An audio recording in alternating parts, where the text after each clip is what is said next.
আমি নিজেও খুবই ধর্মকে মানা একজন মানুষ। আমি আমার কাজের ক্ষেত্রে বিসমিল্লাহ এবং রহিম আল্লাহ বলি। বর্তমান সময়ে রায়হান রাফি অনেক জনপ্রিয় নির্মাতা হলেও আস্তে আস্তে বের হয়ে আসছে তার অপকর্ম। ক্যারিয়ারে রাফি কত নারীর সঙ্গে সম্পর্কে জড়িয়েছেন তার হিসেব যেন অজানা। রাফি ও তার টিমের বিরুদ্ধে গুরুতর অভিযোগ এনেছেন তারই সাবেক সহকারী পরিচালক আতকিয়া দিবা বিনতি। অপেশাদার আচরণ, বাজে ব্যবহার এবং মানসিক অত্যাচারের মতো গুরুতর অভিযোগ এনেছেন তিনি। ওনার ব্যবহার প্রচুর খারাপ অফিসের সবার, মানে যে কয়েকজন ছিল আর কি। তো দ্যাটস ওয়াই আমি বের হয়ে আসি ওখান থেকে। তারপর ওরা আমাকে ডাকছে, আমি যখন যাইনি তখন আমার বাসায় কল দিয়ে বলছে যে আমি ওর নামে জিডি করব, মামলা করব। তিনি বলেন, চাকরির সময় চাকরির চুক্তিপত্রে এগ্রিমেন্ট ডকুমেন্টে সাইন করানোর কথায় জাস্ট ফর্মালিটি বলে পরে এগ্রিমেন্টের নাম করে টাকা আদায় করতে চান রায়হান রাফি ও তার টিম।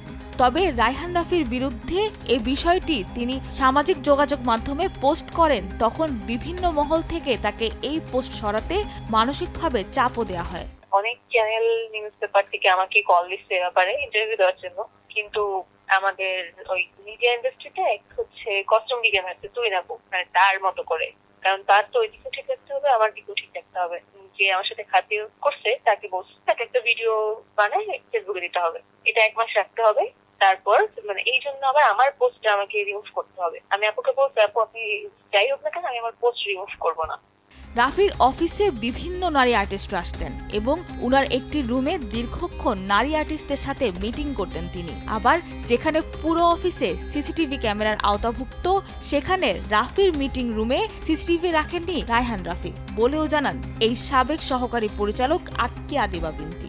উনি তো হচ্ছে অলওয়েজ, সত্যি কথা বলতে, যতই মেয়ে আর্টিস্ট হোক বা যেকোনো নিয়ে আসলে ওনার রুমে নিয়ে যায়। রুমে সিসি ক্যামেরা নাই, নিজে দরজা লক করে থাকে। এমপ্লয়িরা যারা কাজ করে তারাও জানে ওনার অফিসে পুরো হচ্ছে অফিসে কিন্তু ওনার সিসি ক্যামেরা থাকে, শুধু ওনার রুমে সিসি ক্যামেরা নাই। কোনো মেয়ে আর্টিস্ট হোক বা কোনো এমনিতে কোনো মেয়ে আসলে ওনার রুমে নিয়ে গিয়ে মানে দরজা লক করা থাকে। তিনি নিশ্চিত করেছেন রায়হান রাফির সাথে তমা মির্জার সম্পর্ক ছিল। বিভিন্ন সময় বিভিন্ন উপহার করতেন তমা মির্জাকে। তোমার সাথে ভালো সম্পর্ক ছিল, আমার খুব ভালো বন্ধু ছিল এবং ইনফ্যাক্ট এখনো বন্ধু আছে। অতটুকুই, সেটা বন্ধুর বাইরে কোনো সম্পর্ক ছিল না আমাদের। যেগুলো ছিল সেগুলো মিডিয়ারা হয়তো বানাইছে, ভাবছে যে কিছু একটা আছে, বাট বন্ধুত্বর বাইরে আমাদের কোনো সম্পর্ক নাই। তমা মির্জা যতদূর জানা যায় তমা মির্জার সাথে সে রিলেশনশিপে ছিল, এখন শুনতেছি যে নাই। রায়হান রাফি ভাইয়ের বার্থডেতে বলেন, যে কোনো প্রোগ্রামে সেও বাসায় আসতো, তমা মির্জা রাফি ভাই বাসায় আসতো। সাধারণত রাফির সিনেমাতে তমা মির্জাকে সবসময় দেখা যেত। এবার ঘটেছে উল্টো। একটি ওটিটি প্ল্যাটফর্মের সিরিজে তানজিন তিশাকে নিয়েছেন রাফি। মিডিয়া পাড়ায় গুঞ্জন আছে তমা মির্জার পরে তানজিন তিশার সঙ্গে প্রেম করছেন রাফি। রায়হান রাফি তার সহকর্মীদের সঙ্গে খারাপ আচরণ করেন, এটিরও অভিযোগ করেন তিনি। কথায় কথায় মানে কোনো কিছু হইলেই কথা শোনাইতো, মানে মুখের ভাষাও বলতে গেলে ভালো না। ইভেন রায়হান রাফি ভাইয়েরও সেম, উনি হচ্ছে আমার সামনেই আরেক আপু কথা মানে আগে কথা, মানে আরেকটা আপু কাজ করতো, সে আমাকে বলে মানে আমাদের সবই সবার সামনে তাকে নিয়েও আজে বাজে মানে যত খারাপ ভাষা ইউজ করা যায়। শুধু কি সাবেক সহকর্মী, চলচ্চিত্র জগতের নায়িকাদেরও রাফিকে নিয়ে অভিযোগ যেন কম নয়।